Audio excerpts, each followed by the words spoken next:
No está fácil. ¿Ya cogió play? No.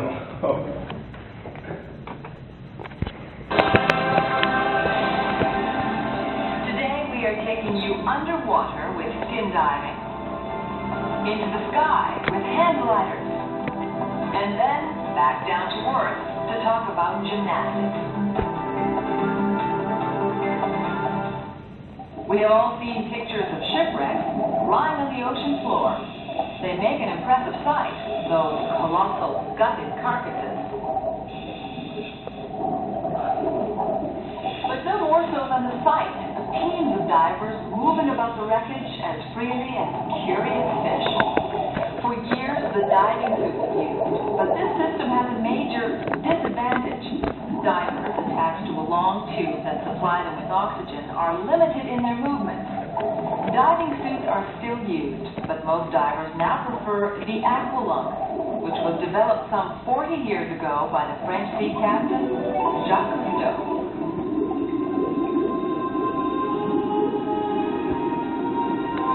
For a long time, the underwater world was virtually inaccessible to man. But in recent years, the doors of that universe have opened to us. Thanks to self-contained underwater breathing apparatus, we can now navigate freely under the water to carry out any number of tasks, from rescue operations to simply satisfying our unquenchable thirst for knowledge. However, entering a water environment does require some adaptation. For one thing, there's no air. Skin divers have to carry their own tank of compressed air in order to breathe. The device that draws from the tank and gives them every breath of air they need is called a purge valve. The purge valve lowers the pressure of the compressed air, which is very high, down to the ambient pressure level. The diver then expels the tainted air into the water, where it forms a rosary of bubbles. With this equipment, divers may stay underwater for relatively long periods. However, as depth increases, the period of time decreases. The marine environment poses other obstacles to divers, obstacles that could endanger their lives. Such problems are caused by the effects of water pressure on the human body.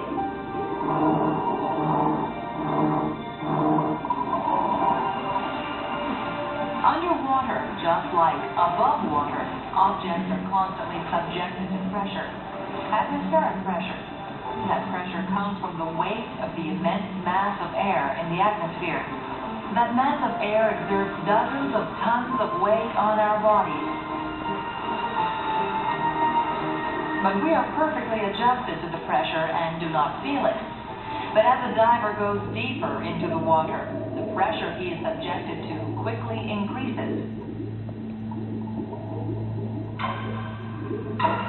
At a depth of 12 meters, a diver is subjected to twice the atmospheric pressure. At 20 meters, it's 3 times higher, and so on. This rapid increase of pressure with the water depth is potentially dangerous for the human body. One of its effects can be compared to carbon dioxide dissolved in a fizzy drink. Under the effect of pressure, the carbon dioxide introduced in the drink dissolves.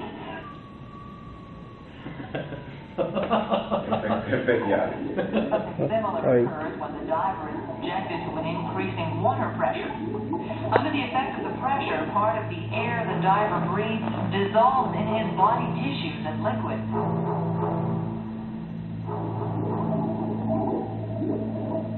Since 78% of air is nitrogen and 21% oxygen, most of the gas that dissolves in his body is nitrogen. This phenomenon does not affect the diver during his descent. However, it can be dangerous when he ascends. Indeed, when he comes back up, the pressure decreases and the nitrogen tends to leave the diver's tissues and becomes gaseous again. If the diver resurfaces too quickly, or if too much nitrogen has built up in his body, it will form bubbles. exactly like what happens in soft drink bottles when the cap is taken off too quickly. The nitrogen bubbles can seriously threaten the diver's life. As the diver ascends, the bubbles increase in volume. This phenomenon whereby the volume of a gas increases as the pressure decreases is explained by a law of physics. The bubbles can get into the joints, blocking the circulation and causing painful symptoms known as the bend. If the bubbles reach the vital organs, like the lungs, brain, or spinal cord, they can cause asphyxia, paralysis, or death. When a skin diver shows symptoms of the bend, he must be rushed to a decompression chamber, also called a hyperbaric chamber. In this chamber, the diver is given oxygen, and the pressure is increased up to 6 times the normal atmospheric pressure. The increased pressure makes the bubbles of nitrogen decrease in size and dissolve back into the diver's bloodstream and tissues. The symptoms can vanish in a matter of minutes. The pressure is then lowered very gradually over a period that can last several hours. This enables the dissolved nitrogen to be expelled from the lungs without making bubbles. Fortunately, it is possible to prevent the bends. Using special tables, divers can carefully plan the duration and depth of their dive. By doing this, they can keep the nitrogen building up in their body from exceeding the critical level, beyond which dangerous gaseous bubbles may form. If necessary, they can also go through several levels of decompression, that is, make stops during their ascent. The various stops help to eliminate any excess dissolved gas. When divers are careful to follow these precautions, scuba diving is even less dangerous than driving a car. Thanks to skin diving equipment, man can be like the fish. And thanks to hand gliders, he is able to imitate the birds. The hand glider is one of the more modern versions of an invention as old as the hills, the sail. Since the 60s, hand gliding has become very popular. The principle is really very simple. You run about 20 to 30 meters, preferably down a slope.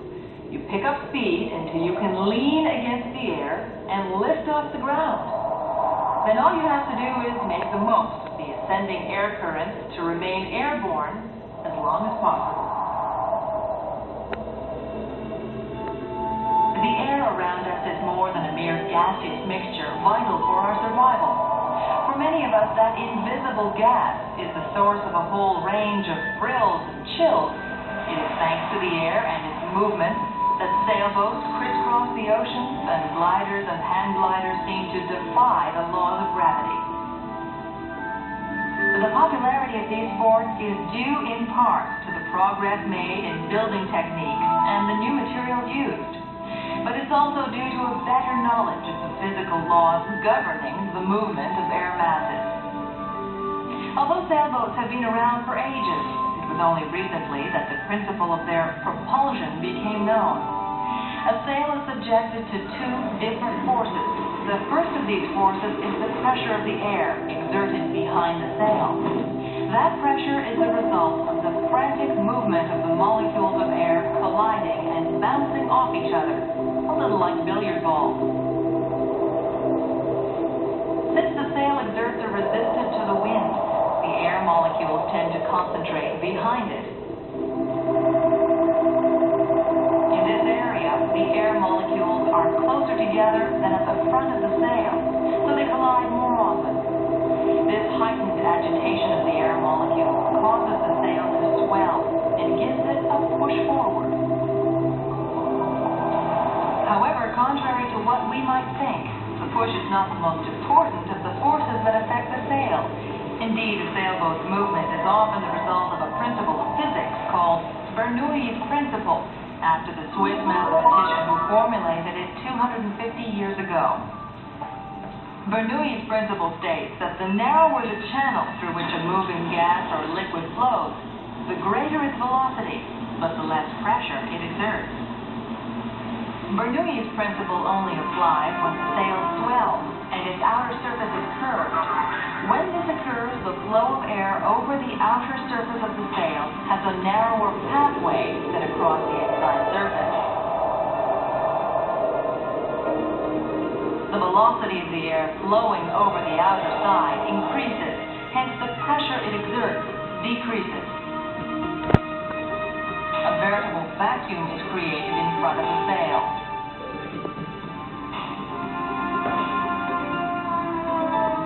Laboratory tests have shown that this suction effect is the main force that propels sailboats.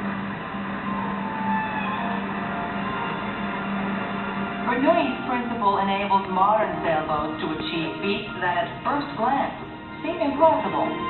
So, some sailboats can go twice as fast as the wind pushing them.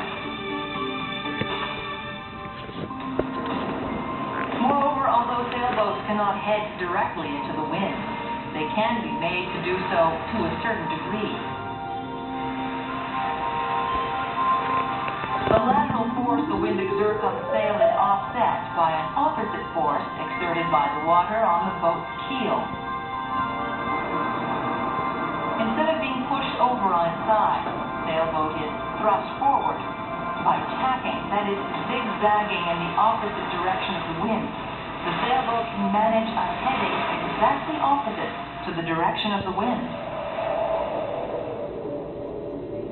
It's also due to Bernoulli's principle that gliders and hand gliders can effectively fight the laws of gravity for periods of up to several hours. That's because their wings are curved, a little like a ballooning sail. The streams of air encountering the upper part of the wing suddenly have a smaller space to flow. The flow of air molecules speeds up, so the pressure they exert decreases. That decrease in pressure creates drag that sucks the wings upward.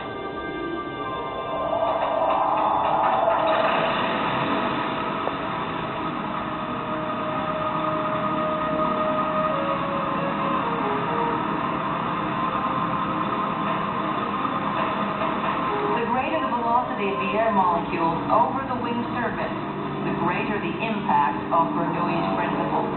For this reason, it is important that the pilots of gliders and hand gliders take off at the highest initial speed possible. They do this by launching their craft from a tow plane or jumping off an elevated point.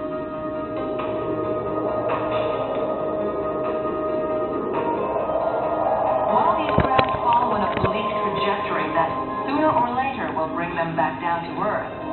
Their pilots can sometimes keep them flying for hours due to the effect of the heat on the molecules of air. In some regions, the rays of sunlight heat the ground more in a certain area. That heat is transmitted to the air molecules, increasing their collision. The molecules of air move away from each other and the air, less dense, rises. These vertical movements of air, called updrafts, enable hang gliders and gliders to gain altitude and to stay in flight for hours.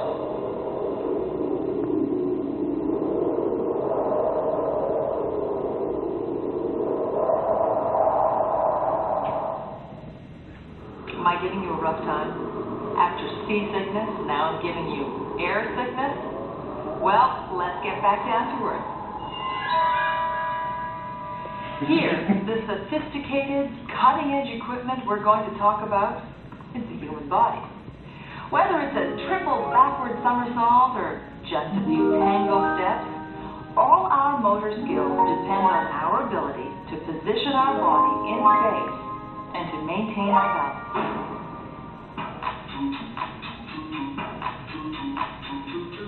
Since the very beginning, gymnastics have never ceased to be a source of amazement and wonder. Over the years, gymnasts have improved their performances constantly to the point where they are now able to execute movements once deemed impossible.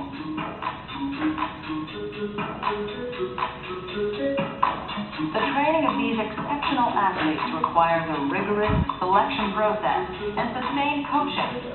During their training, begun at the earliest possible age, the athletes learn how to develop their physical capabilities, such as flexibility, strength, endurance, and power. But like most activities, practice of gymnastics depends on two other essential skills.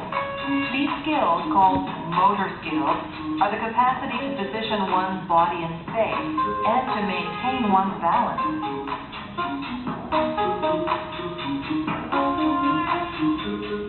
The capacity to position one's body in space is linked to a faculty we all have and scientists call proprioception. Owing to proprioception, a veritable sixth sense, we know at all times what our body's position and movements are in the three dimensions of space, and without the use of eyesight. Like all our other senses, proprioception comes from all sorts of information that is gathered by minuscule organs called receptors. So called because they receive information about the external environment. Receptors are located in various parts of the body. Some receptors are found in our muscles, called neuromuscular spindles. They are elongated and surrounded by a spiral nerve fiber. Neuromuscular spindles provide information on the degree of tension in our muscles. Every time a muscle contracts, the spindles send a signal to the brain. The same occurs when the muscle resumes its original posture. Thanks to the neuromuscular spindle, the gymnast's brain is constantly informed as to the degree of tension and stretch of all the muscles in her body.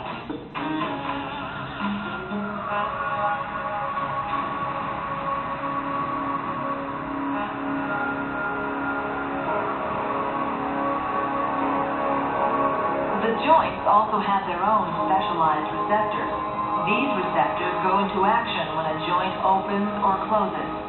The information sent to the brain tells the gymnast at what angle of flexion her various limbs are, and hence their position in relationship to each other.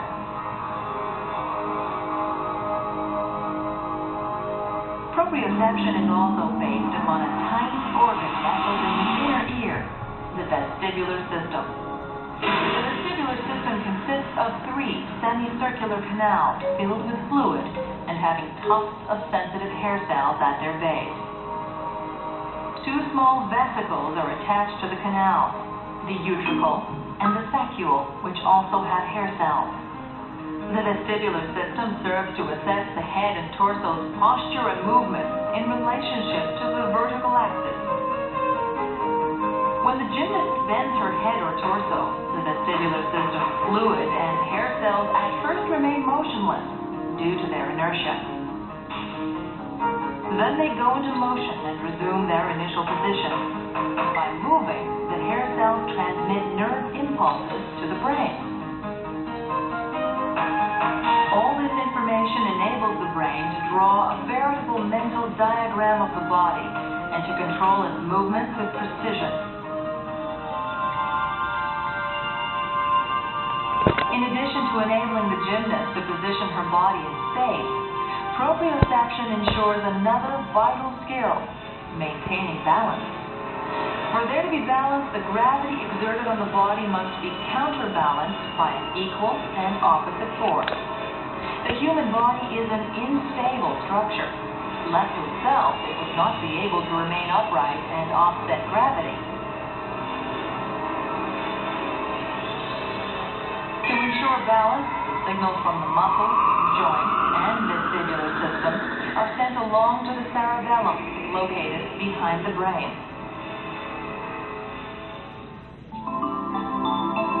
The cerebellum is essential for the synchronization of activity in the body's numerous muscles, enabling them to counteract gravity and maintain balance. It is by educating their cerebellums that babies can begin to stand up. In their training, gymnasts take that initial step much further and learn how to keep their balance when they are spinning in an upside-down position or even in the air. And An important part of a gymnast training consists of ever improving the ability to position the body in space and to maintain balance through a variety of exercises repeated over and over again. Coaches and scientists still do not know why these faculties develop more quickly in some people than in others. The one thing we know for sure is that these gifted children can, with hard work, become great gymnasts. When I'm windsurfing, I forget about all the neuromuscular junctions in my body and molecular physics and heaven. But there is always something to be learned. Even lying on the beach, I could find out about the combined action of vitamin C and sun on my melanocytes. Now, there are times when I could really use a long holiday.